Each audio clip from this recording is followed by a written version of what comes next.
It's Transformers96 here with another review. This time we have Batman Arkham's Origins Killer Croc. So here you go. He's from Series 2, so yeah. I did pick him up at Toy Anxiety. So here's the box. Like, just with Bane, you know, same type of box, just a little bit bigger. Really do love the design of this box. I wish that all of the Arkham figures could be in this box and not in the other one, because I really like this box, and I really don't like the way that the others are packaged. So, you know, either they get it really good or not so much. Arkham Origins Killer Croc. Nice big place for him to go in. And then on the back you get a little, I believe, yeah, this bio is just on the game. It's not on the actual character. Here's the others in Wave 2, or Series 2. So yeah.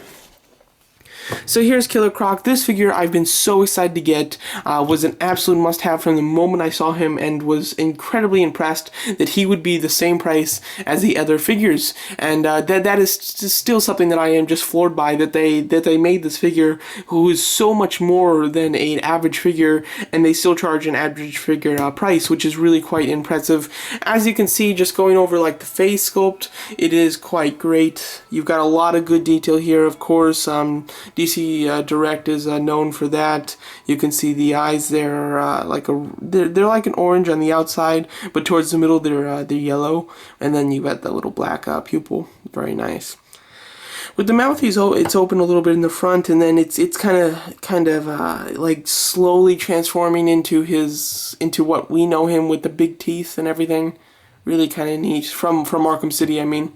And you get the ear there, very cool. It's very humanoid. This is definitely smart on the game designer's part, because it makes sense that, you know, over time he would grow into a monster instead of just a looking monster with somewhat of a human brain. So I really do kind of like the way that they went about him in this game. I thought it was quite smart.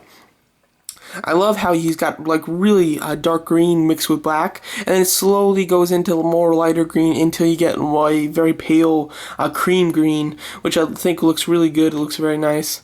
Really do love that. His pants and everything are really cool. Really do love the very dark purple with light purple stripes, kind of Joker-ish. And I like his feet, how they're kind of bandaged up, and then you can see the toes. Very neat. And then the overall suspenders or whatever that are like hooked on here that have broken, I think look really nice. They're soft plastic, so they won't break, which is good. I like the bandages on his hand a lot, especially like all the blood marks and everything. Really cool. Really do love that. Just such a nice touch. Just the way this figure looks is absolutely stunning. I have to say, it's quite beautiful. Really have no complaints in the look of this figure at all. It's when you get to you know, the fun of the figure that it lacks a bit. Just for me, when I got him out of the package, you know, I tested his joints and everything. You know, he was all good. I had fun looking at him, and then, you know, I just put him on the shelf, and he kind of just stayed there. I haven't taken him off since, which is disappointing. You know, some figures can look great and still be just as fun and fun to pose and, you know, get good scenes with them. This one is more of, you know, like you're almost like a little scared to move him, because he does have a trouble standing up, and maybe that's just mine, but I have had this trouble standing him up for a long time, because he has good articulation, so you think you could get him in a good stance, but it just doesn't work out. He leans back a lot, and unless you just completely lean him forward like this, he does tend to lean back. So yeah, so you can lean him forward and have him to stand, but other than that, he does start to lean back. As far as articulation goes, he's got a ball-jointed head. You can, you know, kind of customize this, and Toys210 shows it in his review, but you can kind of customize it to get a little bit more articulation here looking up, which is kind of cool. Then he's got ball hinge shoulders with a bicep swivel, hinge elbows, swivel hinge wrist, which I do really like. You can get that kind of out or that really far in. I like the hinge on the wrist here, glad they included that. He's got an ab crunch, which I find incredibly hard to move. Swivel waist, ball jointed thighs, which are mostly just a hinge. They really don't go out like at all, so that's a little disappointing. He's got hinge swivel knees, and then hinge swivel pivoting ankles. The hinge doesn't work great. It feels like it's quite limited. Like, it can go this way very far, but it can't go forward very far. Like, this is as far forward as it gets, and that's not really forward very much at all, so that is a bit disappointing. And then the joints are just really tight, very hard to move them. Yeah, like, trying to get this joint back to where I just had it is super tough.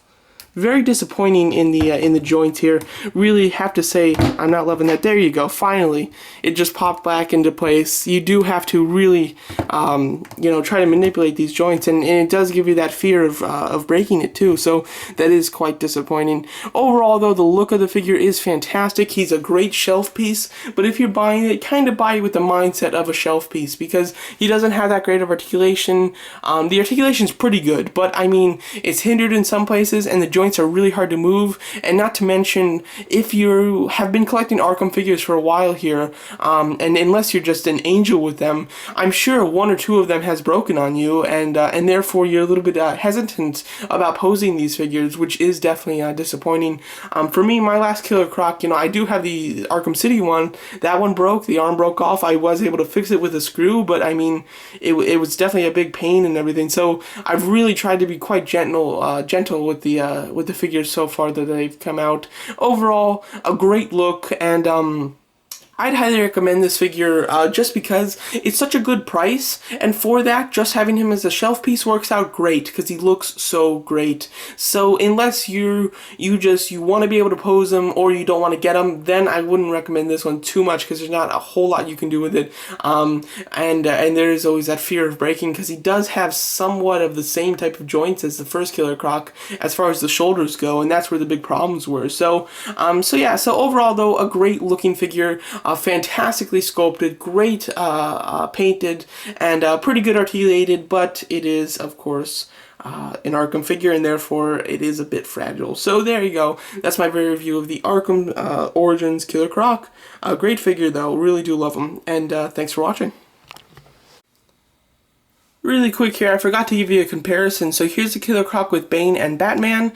As you can see, Bane was a really big figure from the first series, and this one I expected to be around Bane's size, and it's just so much bigger than Bane. Really cool, really do love the massive bulk of this character, and compared to Batman, he's just insanely big. And the thing is, these three figures cost the same amount, and that's absolutely crazy because they're totally different sizes, but just really super cool. And if you're wondering about the size, like how accurate it is with Bane and Killer Croc, I went up and looked their actual heights up from the game, and it looks to be in perfect scale actually, which is really quite neat. So overall, really do love how huge this guy is. It definitely makes him very impressive.